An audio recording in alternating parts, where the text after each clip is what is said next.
What up, what up, what up? Welcome to another episode of NewOrleans.Basketball and NewOrleans.Network podcast. As always, I am your host, Raphael Rattler, joined by my fellow middle brother, Garrick Rattler. What's poppin' with you tonight, bro?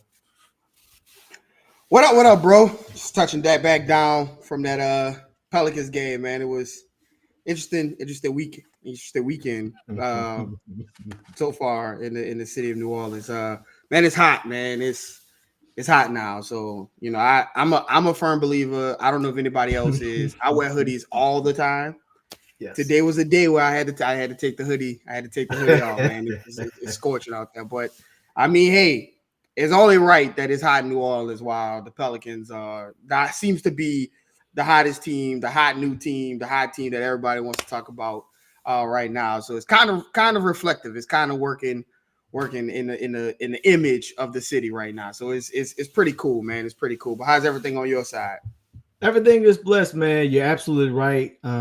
Like we in the South, we don't really get spring, so like it's cold. No. Then like you might get a couple of weeks where it's like, okay, this is cool, and then it turns hot. So I'm enjoying that now. But I tell you, your father and these allergies that we inherited, they're messing me up, bro. They're messing me up. But the Pelicans are also messing up a lot of teams right now. We're going to get into that. But before we go too far, make sure you guys are following us on Twitter, on X, on IG, on TikTok. That's NewOrleans.Basketball, no E. Make sure you're liking the episode below. We're back live. We haven't been live in a minute. We decided to mix it up a little bit. So come to us with the comments. But let's jump into things. So the Pelicans just ended their homestand. They're about to start an Eastern trip where, again, I think you should be looking at like 4-0 or 3-1 on. But before we get into that, let's recap this homestand a little bit. So Pels come out versus Cleveland at home, very flat. Of course, Donovan Mitchell decides that this was the game that he needed to be healthy for, and this was the game that he wanted to come back and play, and he came back and provided an impact and a punch for them.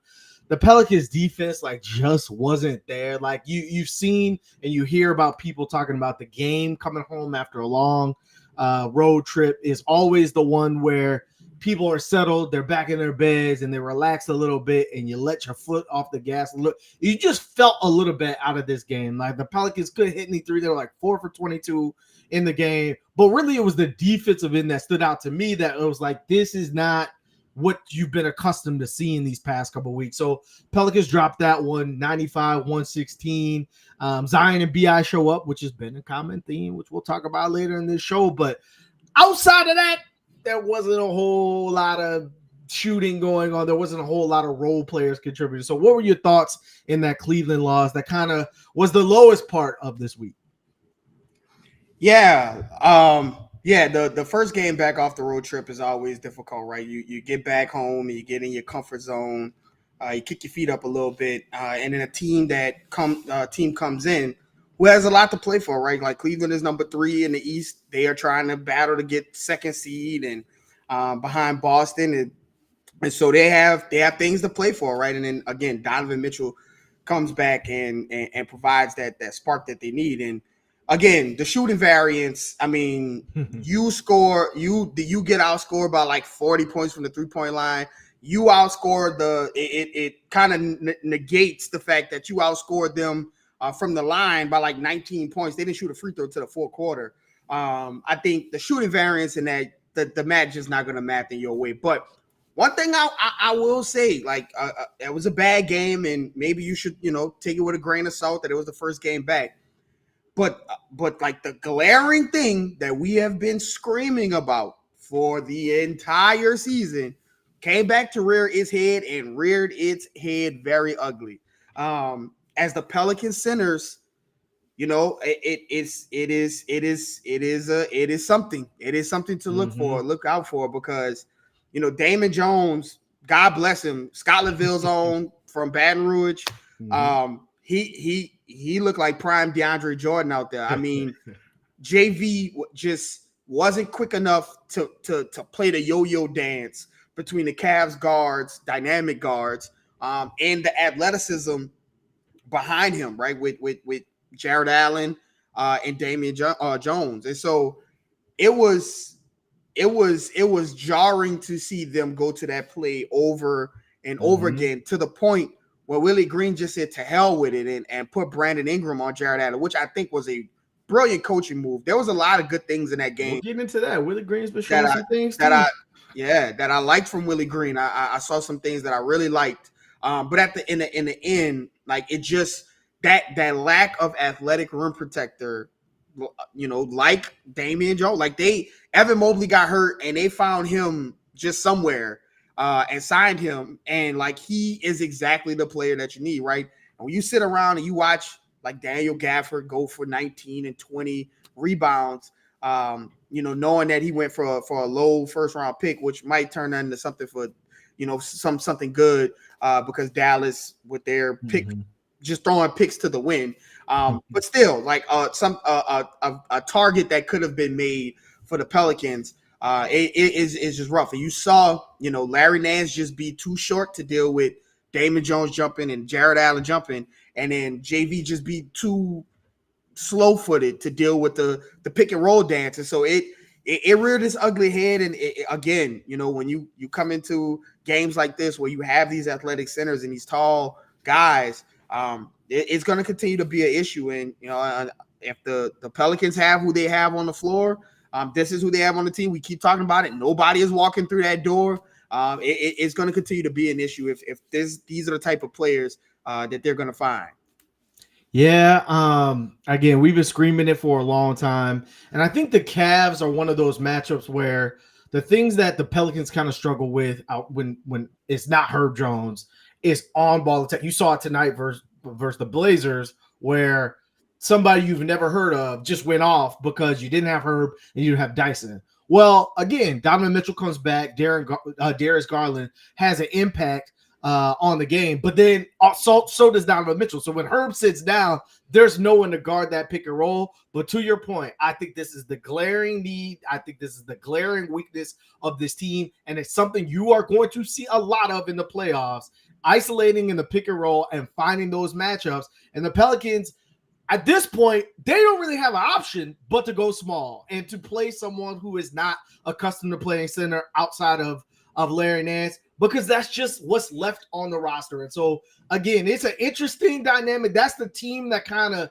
can pull it out of you because of how they play. And you saw that on top of the fact that, again, the Pelicans couldn't hit a shot. So I'm not really taking away the result. It's more so the lack in that particular scheme that might be an issue that comes forward. Well, that game leads into the most important game of the week, which is last night versus the Clippers, where, again, the Clippers won a game that was important. The Pelicans dropped a game that was important. So you walk in this one saying, this is probably your last shot at getting the 4 seed if you're the Pelicans, because if you lose this one, that puts them up another 4 games, and you're probably not catching them with only 15 games to go in the season. So the Clippers come out in typical Clipper fashion. You would be like, okay, was Kawhi going to play it back-to-back? He left the game. Yep, Kawhi is playing.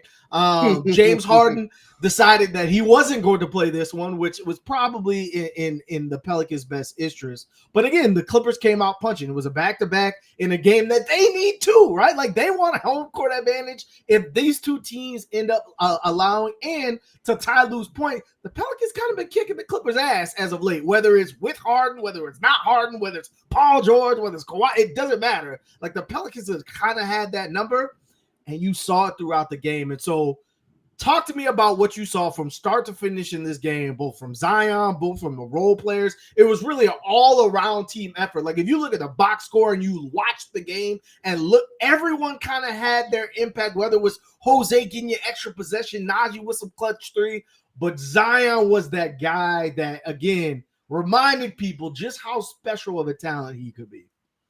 Yeah, we'll always have the Nickeil Alexander-Walker 37-point game against the Clippers. We'll always have JV's 8 threes against the Clippers. We'll always have Trey Murphy's 37-point game where he couldn't hit the rim in LA. We'll always have those games. Those games will always remain in Clipper and Pelican lore.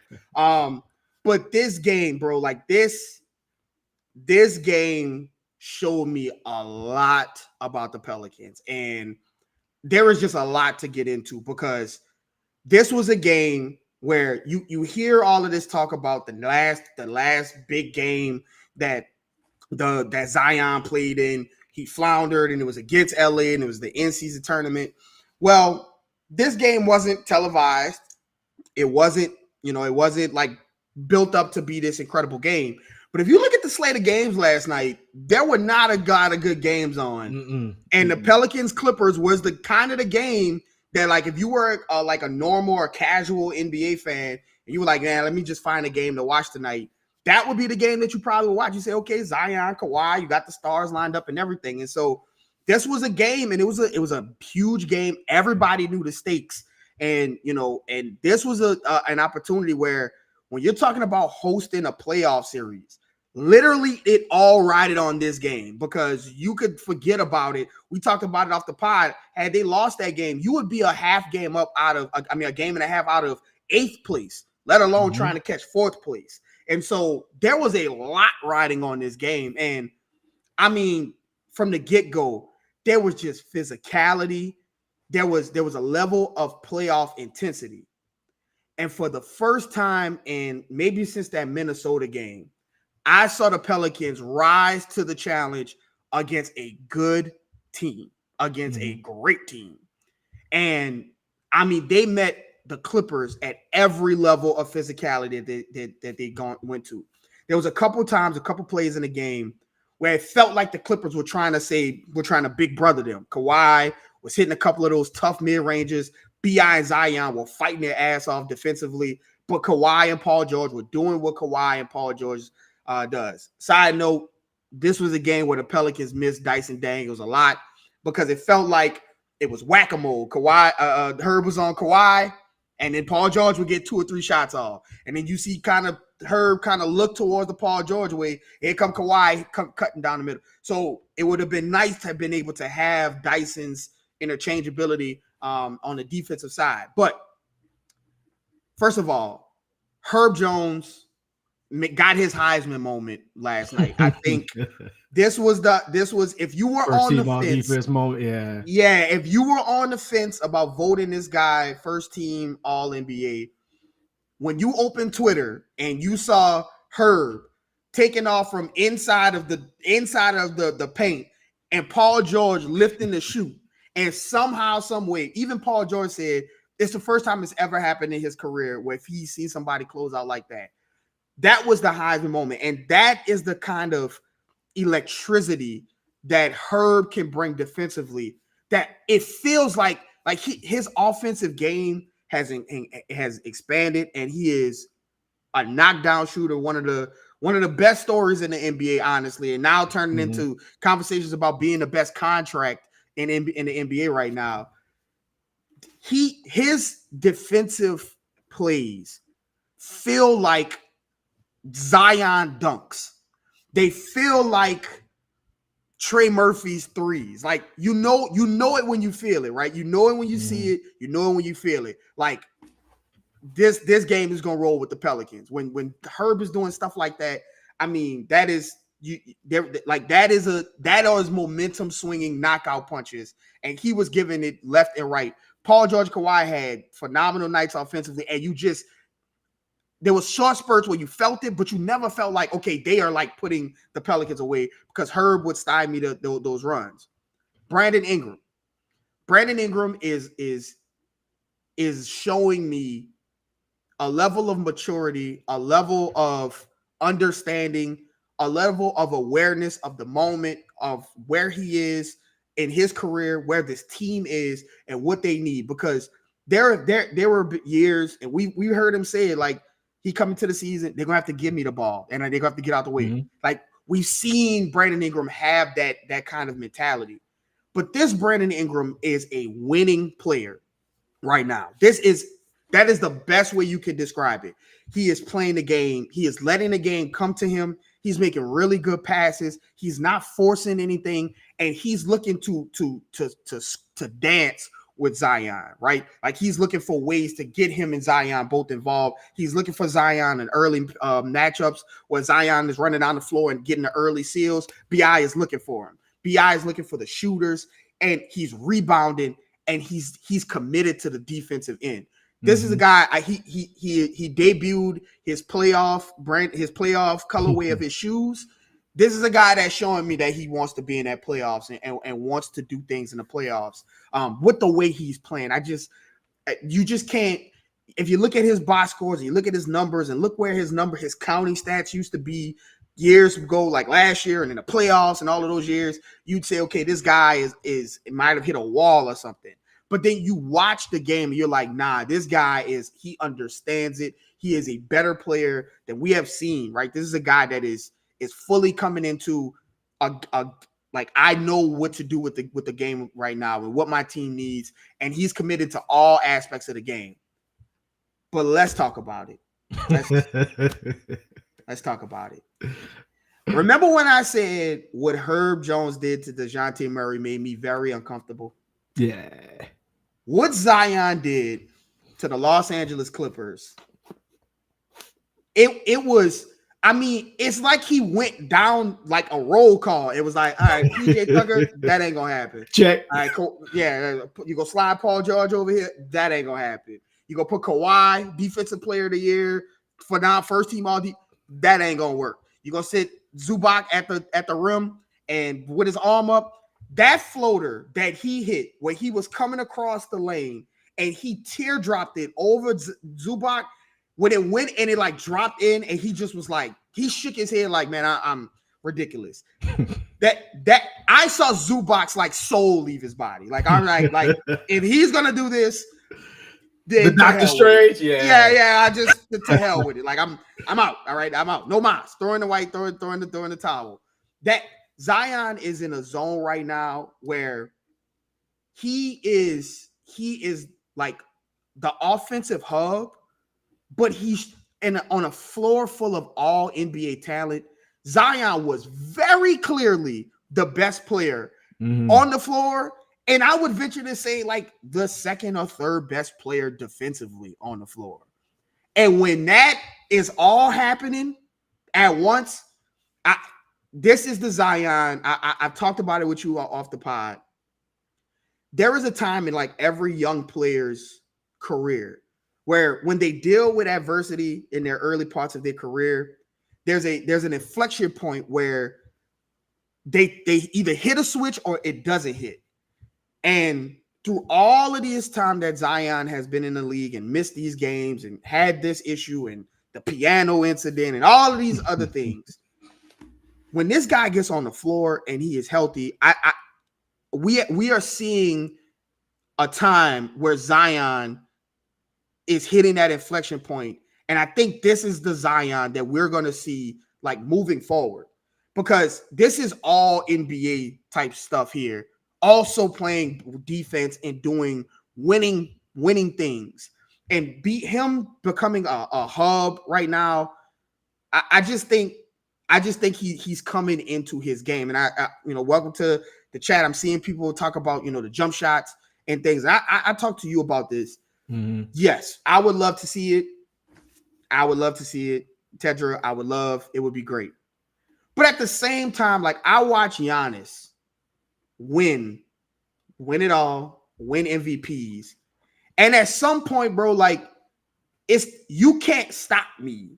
And like, they're building walls. He's finding shooters. It's just, he's an offensive like nightmare mismatch right now. And it's just beautiful to see. And I think that this Zion right now, like this, if you could just bottle this Zion up. And when I say that he's like passing this inflection point, how many times have we saw Zion fall the way he did against Cleveland and fall and hit the ground so many times and sat out the next couple of days for a contusion, a back contusion? You heard him in the post game, bro. This guy's a competitor and he wants to win. And that's just the way it is. And so if this is the Zion that he's going to be moving forward, like this team, this is like Herb hitting his 3-pointers and Trey coming back. Like, those change the narrative around the Pelicans when Herb is hitting 40% 3-pointers and Trey is going for 20 and 30 points every other game. But if Zion and Brandon Ingram are going to be locked in like this defensively, this changes a lot. It changes, and we've already seen, we'll get into it, the rotations, how Willie looks at the rotations and how he can play different people because Zion and BI are locked in defensively. it just changes the conversation around the Pelicans a lot. And I know I went long-winded, but this Clippers game, when you playing in a playoff intensity game like this, and you staring across from Kawhi and Paul George and Tyronn Lue and like all of these like high accolade players who are coming into your gym in a big showdown, and they are playing for their lives the same way you are. And Kawhi is playing in a back-to-back and showing you that he is here and he is playing well. And there was just nothing they could do with Zion. That was a moment where I looked at this Pelicans team and said, this is the iteration of the Pelicans team that's going to be able to go into the playoffs and finally realize the dream that everybody has been having about this team. Absolutely greatly put.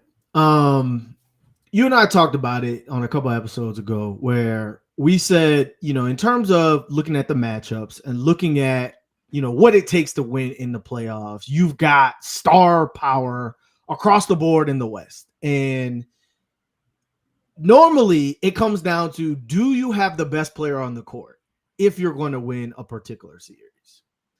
And what we said was,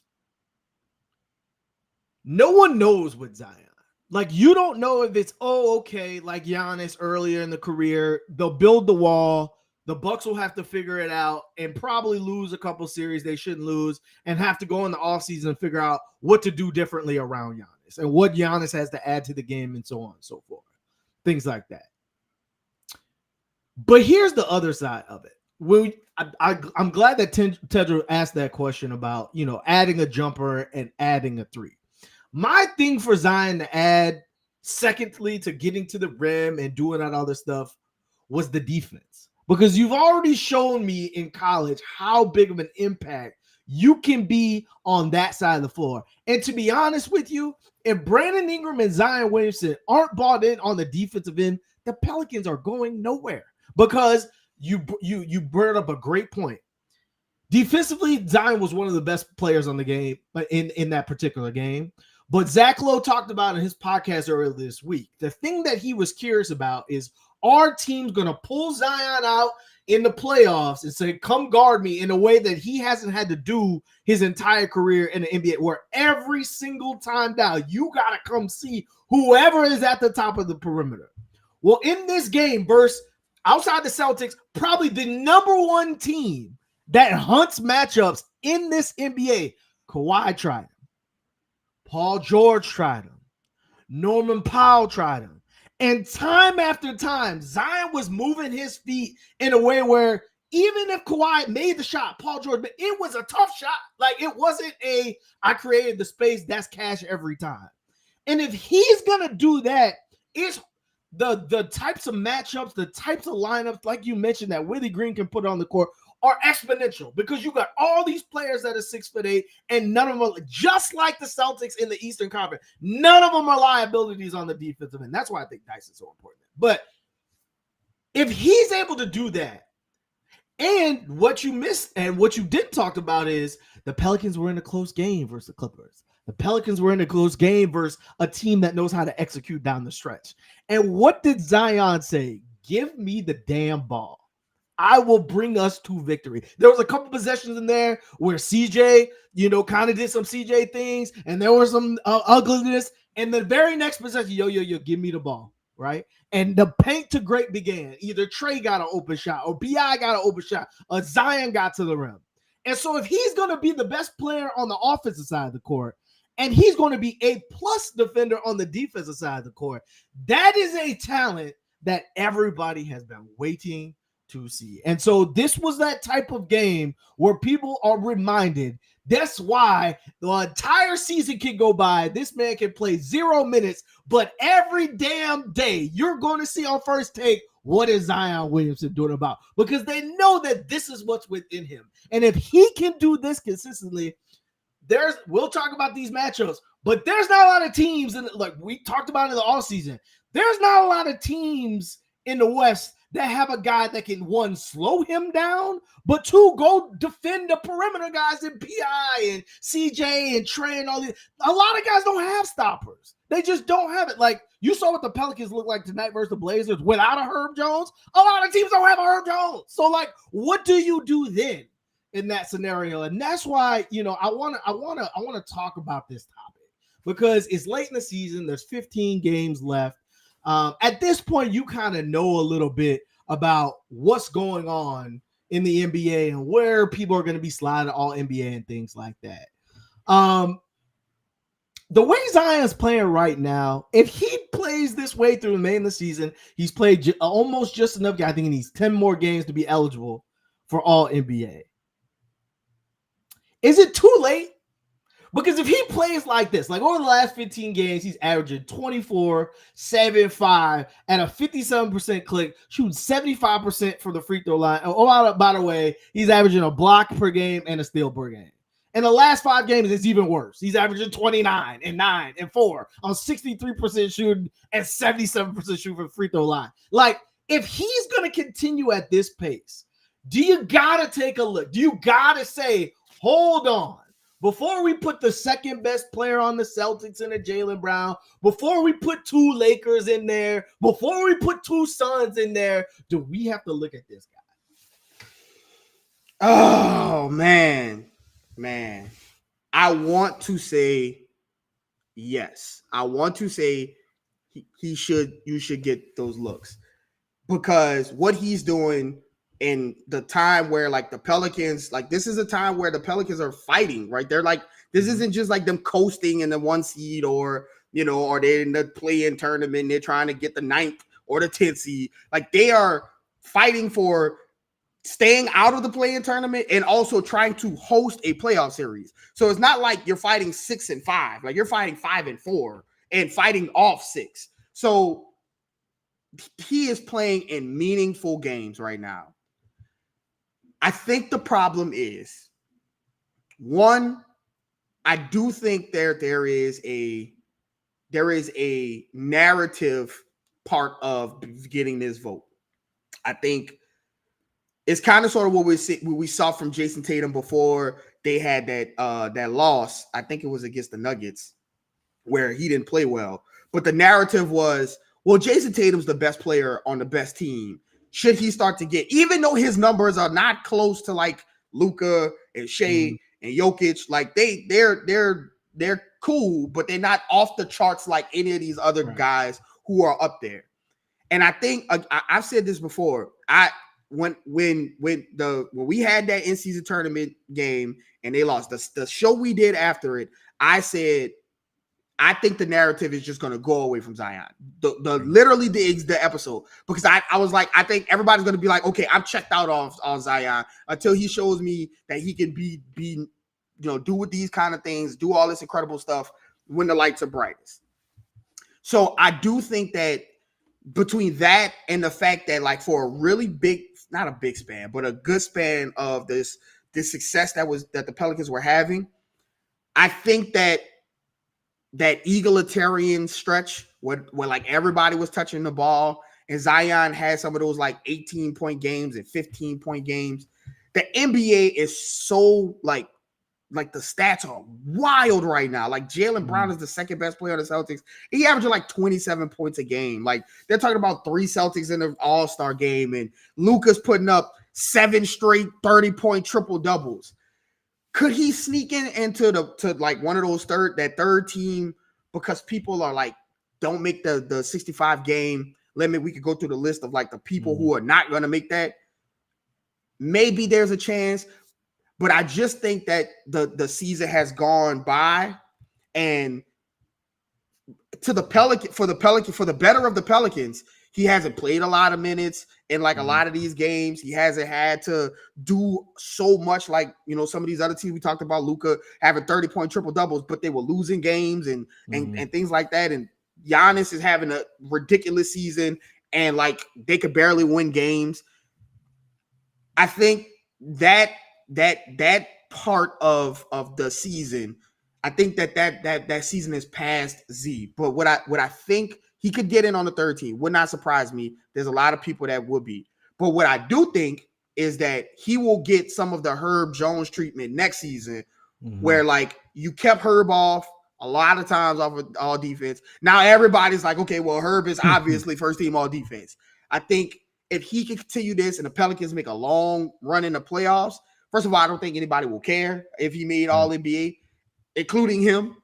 But secondly, I think coming into next season, if he's playing like this, I think he gets all right, Zion, let's start. You know how like Luka's supposed to have been the MVP for like the last 3 years? The narrative, yeah. He's going to get that push into next season. But what you think? Do you think that the season has passed too far? I'm interested to see what you say. Man, I think the only way sadly I agree with you, because like if you look at the list, like just look at the MVP candidates, the top one, like Shea, Luka, Jokic, Tatum, Giannis, you're not getting first team, right? You're probably not getting second team with like Brunson and Booker and KD and Ant and Steph. Probably not getting there either. So you're right. Like then it's like, man, D Fox, Bron, AD, Halliburton, Kawhi, like I don't know. I typically agree unless the Pelicans just make a ridiculous sweep the next month and a half and push themselves above the Clippers, and then you really got to ask some questions. Because I would agree. The main reason would be because Zion has turned into Thanos. Like that would force people to say, hold on, you got a team in the top 4 in the West, top 10 in offense and defense. Their best player is impacting the game on both sides. Someone has to make it from that team. That's the only way. So I would agree on that. I would agree on that. So I would tend to agree with you. So again, you look at those things, and it leads into tonight's game where, again, the Blazers are playing for 0 things altogether. DeAndre Ayton's stats is what they're playing for. That's pretty much it. Again, you're coming off an emotional win late last night. No Herb in this one. We watch basketball a lot. We watch the NBA a lot. We play 2K a lot. I am around basketball all the time. It is on my timeline all day, all night. There were about 7 people in this game where I was like, who he play for? Yeah. Where he come from? Yeah. That's who? They had a guy on the floor tonight for the Blazers, and he wore number 72. If that ain't the end of the bench of them historic teams on NBA 2K, I don't know what is. Please continue. But you're absolutely right. So naturally, it's setting up to be one of those let-up games that the Pelicans historically have let up for and lost. In the first half, you're like, here we go again. No Herb, no Dyson. Someone you've never heard of, although he's been playing well lately, Brandon. Like Benton, he's got 20 he was cooked. Points at halftime. Yeah, Tracy McGrady. He was Tracy McGrady. He looked like Tracy McGrady. Are the Pelicans going to drop when they need to drop? Ultimately, the Pelicans end up with 4 players with 20 plus over. CJ has 30 points, good, because he's been in a slump that's been bad as of late. But like my biggest question out of all of this, the Pelicans win 126-107. It's like you're starting to see that trend with JB, where like even when he gets the ball, he's not being as assertive and dominant as he was earlier in the season. My question to you is like, is this the end for JV and the Pelicans? And remember, he's a free agent this offseason. Everyone knows that the Pelicans need rim protection and need a shot blocker, need athletic 5. Do you think that this is kind of signaling, like, because his minutes has only just been dwindling, and the Pelicans have, like, look at tonight. There was no Larry Nance, and JV still didn't play a whole lot of minutes, and you were throwing JRE out there at the 5. So, like, is this kind of showing you this might be a wrap? Well, he got his knee ran into. I'm not sure if that's why he stayed out. I mean, maybe they were like, well, you don't really need, but then it wasn't the Pelicans didn't pull away. Yeah, the Pelicans didn't pull away until like later in the game. So if he could have he was on the bench. Like I saw him, I was at the game. He was on the bench. He didn't like go to the locker room and stay there. He was on the bench with a towel over his head and things like that. But I think, listen, you see what's in front of you, right? Like you see, and it's so crazy. It is, man, the NBA, it really makes you realize how long this season is. Because I feel like it wasn't long ago we were doing a episode of this podcast, and we were saying JV is essential. There is no way in the world you can play without JV. He had a run in the middle of the season where he was incredible, right? But I do think that, hearing his name in trade talks, like everybody is reporting that the Pelicans will call it just about everybody about rim protection and seeing what JV's value is as an expiring contract, as somebody who another team might want to re-sign and bring in. But I also think you're starting to see the rise of like the Zion at the 5 or BI at the 5, or whoever it is, because BI had the one of the wing stop. Yeah. But BI had the block at the rim today. So BI is the low man, or Zion is the 5th man on the floor, however you want to put it. I think the rise of that and that being a viable option because Zion and Brandon Ingram are committed and locked in defensively, I just think that it's showing the Pelicans what we've all known, what we've said, and really what David Griffin said in the season presser going into media day as well. Like, rim protection is a thing, but it's more so about the athleticism. It's more so about the style of play when you have all of these guys on the floor. And if this is the team that you're going to have, right, you do not have shot blocking on the floor, on the team. So your best bet is to go lean fully into your offense and lean into Zion's incredible defensive, chops and incredible defensive, like able to make defensive plays, I should say, like, because he's athletic and he has good timing and things. And also Brandon Ingram's length and his able to meet people at the rim, and then what it does for your offense, and then what it does having those two guys on the floor and able to put in your 5 best players, right? Trey and CJ and Herb, or however that little matchup, however mismatch you want to go with that. Like, it's pouring into like Zion and his team want to get up, down, and run. And JV, for as great as he is, and he starts, and he has been absolutely phenomenal for the Pelicans this season. Do not want to take anything from him. He has been a model of consistency up until this little point, and a professional through and through, and an Iron Man. But sometimes the game, the way the team plays, it just passes, right? And that's not to say, like, JV's still on his team. There's going to be a game in the playoffs where JV scores 20 and gets 15 rebounds. Jerry cannot cannot be. No, he cannot. No, he's not. He's going to have that. But I do think that the Pelicans are seeing this new phase of Zion and Brandon Ingram, and seeing that either the athletic rim protector is, because you heard them calling about Jared Allen and things like that. But also, or maybe just having Zion at the 5 as your, in pinches where you need to, along with Larry Nance when he's healthy, for that to be like your center, your majority center by commission. I think JV is going to continue to start, but I think you're going to see these times where he starts, and if he's not immediately showing you that he's the mismatch this game and he's the one playing with the force and the magnitude, I think you'll see him get pulled, get to the bench, and then you'll see the Larry Nances and the Zions and maybe some Trey at center, whatever the case is. You'll see those scenarios of the Pelicans on the floor. I think you're right. Like, look at Zubac in LA. Like, that's a very similar type game style, and you see that together. Like, even tonight, last night, Zion calls for the matchup for Kawhi because he's the only one that can match up with his strength. And then tonight, DeAndre Ayton is cooking him, and Zion moves over to DeAndre Ayton in that scenario. So I think you're right from that end. So that brings me to my last question, and we will get out of here. Denver is a cop-out answer because nobody wants to play Denver. Nobody wants to deal with Jokic throwing 360 passes behind his head, hitting the circle. Nobody wants to serve. Nobody wants to serve you. Nobody wants to serve you. What is the matchup in the West that you think, outside of Denver, would cause the Pelicans the most problems? Because again, you saw in the Cleveland game, you saw kind of that weakness be drawn out. But what is the matchup that you're like, outside of Denver, if the Pelicans could avoid this matchup, it would be ideal for them? So, oddly enough, outside of Denver, I think, and this is crazy,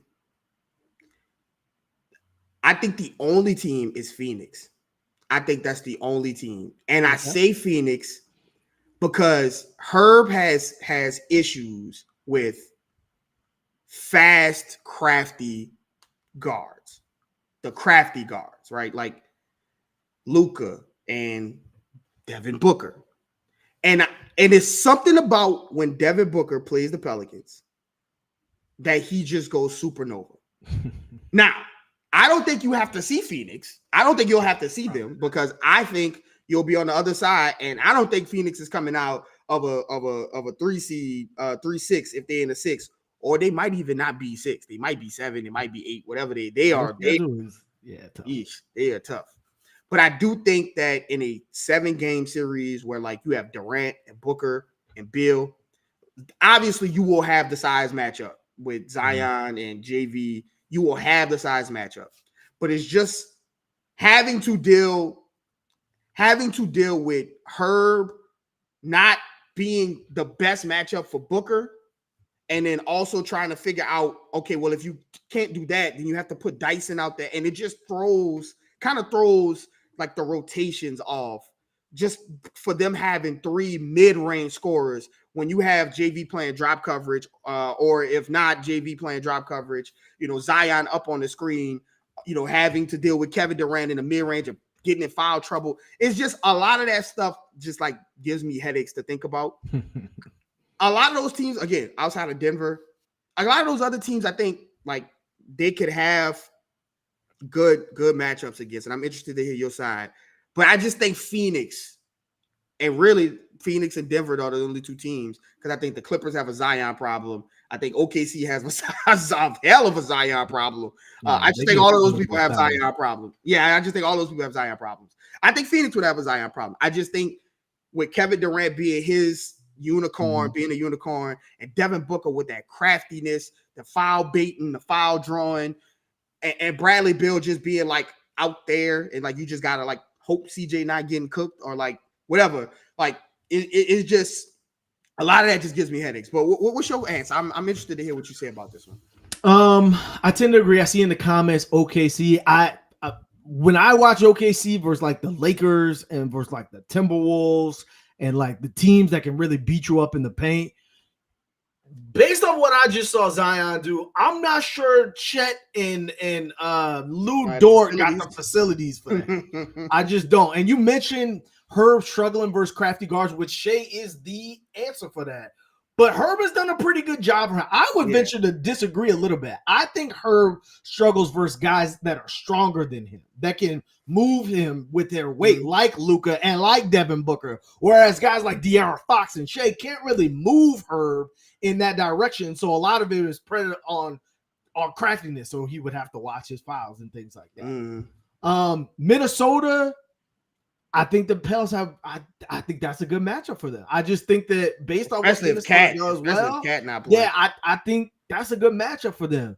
The Clippers, we've been seeing it. Like, I don't. That's crazy to say you would walk into a series with Paul George and Kawhi and James Harden and feel confident, but like, I think that the athletes, especially if Dyson's healthy, the athletes are about what and what, and so. Yeah, you don't want to walk into the series where there's those future Hall of Famers, but I think that would be the opportunity for Brandon Ingram and Zion to show that you belong in that same category with them on the other hand. So that leaves me to Phoenix, which, again, I'm not sure. Shout out to Bol resurrection for his career. Shout out to what he's been able to do this season. But I don't think they're putting Bol or putting Yusuf Nurkic or putting, they wouldn't have an answer. They wouldn't have an answer. Their answer would be offense. Yeah. And so like in that series, it would be who could get the most stops. And in that scenario, I guess I would probably take